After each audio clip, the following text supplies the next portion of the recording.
매일 성경 묵상 나눔입니다. 한 주가 시작합니다. 2024년 3월 4일 월요일입니다. 마가복음 9장 2절에서 13절을 묵상합니다. 오늘의 본문입니다.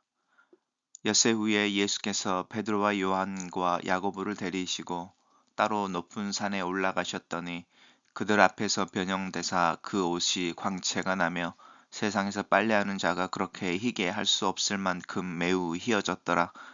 이에 엘리야가 모세와 함께 그들에게 나타나 예수와 더불어 말하거늘 베드로가 예수께 고하되 랍비여 여기 우리가 여기 있는 것이 좋사오니 우리가 초막 셋을 짓되 하나는 주를 위하여 하나는 모세를 위하여 하나는 엘리야를 위하여 하사이다 하니 이는 그들이 몹시 무서워하므로 그가 무슨 말을 할지 알지 못함이더라.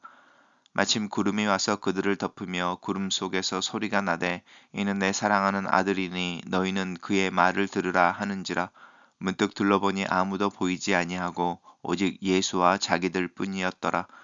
그들이 산에서 내려올 때에 예수께서 경고하시되 인자가 죽은 자 가운데서 다시 살아날 때까지는 본 것을 아무에게도 이르지 말라 하시니 그들이 이 말씀을 마음에 두며 서로 문의하되 죽은 자 가운데서 살아나는 것이 무엇일까 하고 이에 예수께 묻자와 이르되 어찌하여 서기관들이 엘리야가 먼저 와야 하리라 하나이까.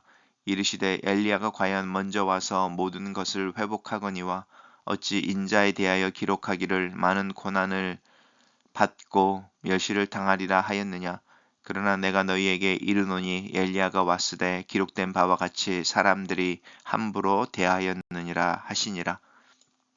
오늘의 본문은 새 제자를 데리고 산에 오르셔서 원래 자신의 영광을 드러내시는 예수님에 대한 이야기입니다.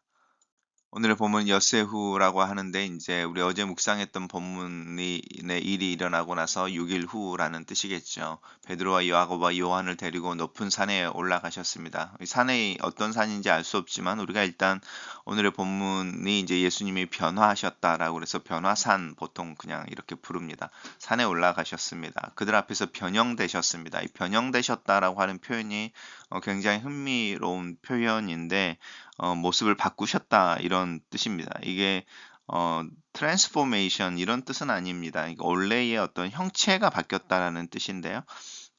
전혀 다른 존재가 된 듯한 그런 느낌입니다. 예수님의 옷에서 광채가 나고 세상에서 빨래하는 자가 그렇게 희귀할 수 없을 만큼 희어졌더라. 일단 옷 자체가 달라지는 부분인 거죠. 예수님은 그대로 계시는데 예수님의 전혀 다른 존재처럼 드러나셨다라고 하는 부분입니다. 그래서 이제 우리가 트랜스포메이션 이러면 우리 영화처럼 자동차의 모습이 뭐 로봇으로 나타난다는 이렇게 형체가 바뀌는 것이지만 이 변형이라고 하는 부분은 예수님의 본질은 그대로 있으셨습니다. 그리고 외형의 어떤 모습들인 거죠. 그 모습이 바뀌면서 이제 특별한 존재, 영광을 드러내시는 것이죠. 그때에 이제 엘리야와 모세가 나타납니다. 근데 재밌는 것은 모세가 사실은 더 유명하고 중요한 사람이지 않습니까? 근데 엘리야가 더 중요한 모습으로 나타나죠. 엘리야가 주어로 나타나고 모세가 조연으로 이제 나타나는 부분이고 나중에도 엘리야 이야기를 하게 됩니다. 제자들이 이 사건을 경험한 후에 엘리야에 대한 이야기를 하고 있는 부분입니다. 이것은 이제 메시아에 대한 이야기를 하려고 하니까 엘리야가 모세보다 더 중요한 존재가 되는 부분이 있습니다. 우리 오늘 본문 마지막에 그 이야기가 또 한번 나올 거니까요. 살펴보겠습니다. 일단 베드로가 예수님께 고하되 랍비여 우리가 여기 있는 것이 좋습니다라고 말하는데요. 지금 예수님이 엘리야와 모세와 말하고 있는 도중에 베드로가 인터럽트를 하는 겁니다. 끼어들어서 이야기하는데 그 이유는 그들이 무서워서 그랬다는 거죠. 몹시 무서워하여 무슨 말을 할 줄 알지 못한다. 예를 들어서 내가 되게 내성적인데 분위기가 정말 낯설고 어색하면은 오히려 외향적인 것처럼 말도 더 많이 하게 되고 행동도 더 이렇게 부산스럽게 하고 막 이렇게 가는 것과 같이 베드로가 그 분위기를 좀 깨보려고 한 것 같습니다. 우리가 초막셋을 짓 때 나무로 이제 집을 짓는다는 것이죠. 세 개를 짓겠다는 거죠. 주를 위하여, 모세를 위하여, 엘리야를 위해서 합시다. 이렇게 말하는데 이제 마가는 그들이 두려워서 그랬다. 이 공포인 거죠. 그리고 그것을 극복해내기 위해서 아무 말이라도 던졌다. 그래서 이 베드로의 어떤 말에 대해서 또 베드로의 모습에 대해서 조금은 그 베드로를 이렇게 폄하하는 이제 아니면 베드로의 어떤 본질, 성격의 그 기질의 본질을 드러내는 말을 하고 있습니다. 그때에 구름이 그들을 덮고 하늘에서 이제 구름에서 소리가 나는데 예수님이 세례 받으셨을 때에 나오는 목소리와 동일한 목소리인 것을 그분이 그 목소리가 하는 이야기를 통해서 알 수 있습니다. 내 사랑하는 아들이다라는 거죠. 예수님이 세례를 받고 물에서 올라오실 때 내 사랑하는 아들, 내가 너를 기뻐한다라는 말이었는데 이번에는 사랑하는 아들이니 너희는 그 말을 들으라 이렇게 말하면서 막 이 구름에서 나는 소리가 제자들을 향하여 던져지는 이야기인 것을 볼 수 있습니다. 근데 문득 둘러보니 아무도 보이지 않고 예수와 자기들만 있었다. 꿈 같은 순간이 지나가 버리는 것이죠. 우리가 종교적 경험을 할 때도 사실 문득 둘러보면 아무도 보이지 않고 나 홀로 아니면 내가 세상에 있구나 하는 걸 깨달을 때가 있습니다. 그들이 산에서 내려올 때에 예수께서 경고하시되라고 말씀하시면서 이제 오늘 본 것에 대해서 아무 말도 하지 말라. 특별히 이제 마가복음에서 이렇게 예수님의 정체성에 대해서 정체에 대해서 비밀을 지킬 것을 요구하는 부분이 자주 나옵니다. 이 말씀을 마음에 두며 서로 문의하되 이들은 죽은 자 가운데서 살아나야 하는 것이 무엇일까? 이제 이렇게 고민하는 것이죠. 인자가 죽은 자 가운데서 다시 살아날 때까지라고 하는 부분은 예수님의 부활을 이야기한다는 것을 우리는 다 알고 있지만 그 당시에 첫 번째 이 말을 듣는 것 사실 우리가 상상할 수 없는 말인 거잖아요. 부활이라는 게 있을까? 우리가 예수님을 믿고 교회를 다니지 않았다면 우리 또한 이 부활이라는 단어에 대해서 되게 낯설어 할 겁니다. 그러니까 우리가 얼마만큼 교회에서 쓰는 단어들에 대해서 용어에 대해서 익숙해져 버려 있는지 근데 한번 생각해 볼 필요가 있습니다. 죽은 자가 살아날 것에 대한 굉장히 충격적인 말이고 이것이 어떻게 가능하지 누구를 이야기하는 거지? 라고 이야기하는 부분인 거죠. 그러니까 자연스럽게 그들이 이야기하는 것이 이제 이 죽은 자한테 살아나야 하는 것일까라는 것에 대해서 질문을 할 때 예수님께서 엘리야에 대한 이야기를 이제 하지 않았음에도 불구하고 제자들이 이것을 엘리야와 연관을 시킵니다. 왜냐하면 제자들은 예수님이 그리스도라고 생각을 하고 있었고 믿고 있었고 그리스도가 온다고 할 때라고 하는 부분에 엘리야가 오늘 이제 주어로 나왔었으니까 모세보다 훨씬 더 주인공으로 등장을 했었으니까 엘리야가 먼저 와야 한다는 거냐 이제 이 이야기를 들은 거죠. 그러면 죽은 자가 살아난다라고 하는 것은 사실은 당신 앞에 엘리야가 와서 당신의 길을 준비한다고 하는 그 예언의 성취를 의미하는 거냐? 자신들 나름대로는 성경에 있는 자신들의 지식을 다 짜내서 그럴듯하게 연결시키고 있습니다. 예수님께서 그거에 대해서 부정하지 않습니다. 이 부활에 대한 이야기를 부정한 것이 아니라 엘리야에 대한 이야기를 이제 연결시켜 주시는 거죠.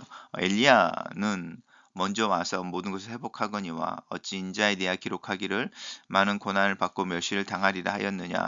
이것은 이제 엘리야가 메시아 그리스도 전에 와서 그 길을 준비할 거다라고 하는 것이 맞다라는 것이고요. 두 번째, 근데 성경에는 이 그리스도 메시아라고 이야기하는 것이 다윗의 후손이어서 나라를 회복하고 왕권을 다시 회복하고 영광 중에 있다고 말하는 것 말고 오히려 이사야서를 보면 고난받는 종의 노래와 같이 그 메시아가 고난과 멸시를 당한다라고 하는 부분은 왜 기억을 못하느냐 이제 이렇게 이야기하는 부분입니다. 그리고 이제 엘리야가 이미 왔다라고 선언하는 거죠. 이 엘리야가 누구인지는 우리 다 알고 있죠. 세례 요한임을 예수님이 숨기지 않고 분명하게 말씀하십니다. 그리고 세례 요한을 사람들이 함부로 대했다라고 하는 부분이고 이 함부로 대했다라고 하는 사람들의 핵심에는 이 갈릴리 분봉 왕이었던 이 헤롯이 있죠. 그리고 헤롯 당이라고 하는 헤롯의 사람들이죠. 그리고 그렇게 어, 세례 요한이 죽임을 당하는 부분도 있습니다. 단락을 요약해 보겠습니다. 산에 오르신 예수님은 영광스럽게 변하시고 모세와 엘리야가 등장하여 그와 이야기를 나누시고 제자들은 자신들의 목격한 일과 엘리야의 도래 사이에 어떤 관련이 있는지를 묻는다. 이렇게 정리해 봤습니다. 매일 성경의 묵상 나눔입니다. 예수님은 영광스럽게 명예를 회복하실 미래를 제자들에게 미리 보여주십니다. 모세처럼 엿새 후에 하나님의 현현으로 둘러싸인 산에 오르셔서 하나님과 같은 모습으로 변화하십니다. 제자들은 갈보리 산의 고난과 수치를 직면할 때 그 이면에 흐르고 있는 변화산의 영광을 기억해야 할 것입니다. 메시아 시대의 도래의 증표인 모세와 엘리야를 수행원으로 두신 예수님의 위엄을 상기해야 할 것입니다. 예수님이 세례를 받으실 때와 마찬가지로 하나님은 예수님을 사랑하는 아들로 인정해 주시고 제자들에게 그의 말을 들으라고 하십니다. 변화산 체험이 어찌나 강렬했던지 베드로는 하나님 나라의 완성이 이루어졌다고 확신하며 예수님과 모세와 엘리야를 위해 초막셋을 짓겠다고 말합니다. 그는 십자가 없이는 영광도 없다는 예수의 말씀을 기억하지 못한 채 여기가 좋사오니라는 사람의 생각으로 주의 길을 가로막고 있습니다. 베드로는 그분이 하시는 말씀을 먼저 잘 들어야 했습니다. 갈보리산의 고난 없이는 변화산의 영광도 없으므로 자기를 부인하고 십자가를 지고 따르라는 명령에 먼저 순종해야 하는 것이 제자의 삶입니다. 예수님의 영광과 또 예수님의 영광을 부활 전까지 발설하지 말라고 경고하시는 예수님을 봅니다. 사람들이 예수님을 단시 천상의 신비로운 존재로만 떠받들려 할 것이기 때문입니다. 그것은 하나님 아들에 대한 심각한 오해이므로 예수님은 자신을 인자로 칭하시며 자기 목숨을 많은 사람의 대속물로 주는 사명에만 집중하실 것입니다. 유대인들은 여호와의 날에 앞서 엘리야가 올 것을 믿었습니다. 변화산에서 엘리야를 목격한 제자들은 방금 엘리야를 봤는데 왜 예수님은 죽으셔야 하고 우리는 침묵해야 합니까? 라고 묻고 있는 것 같습니다. 예수님은 변화산의 엘리야가 아니라 세례 요한이 말라기 4장 5절의 예언을 성취한 엘리야로 이미 왔고 회복은 예수님의 십자가를 통해서 이루어질 것이라고 제자들의 생각을 바로 잡아 주십니다. 글로 쓰는 기도입니다. 살아계신 하나님, 이 아침에 그리스도의 영광을 상상해 봅니다. 요한계시록에 묘사된 주님의 모습을 그려봅니다. 예수님을 향해 주님 메시아라는 칭호를 사용할 때 내 마음의 태도를 점검해 봅니다. 주님 앞에서 깊은 내 마음의 머리를 숙입니다.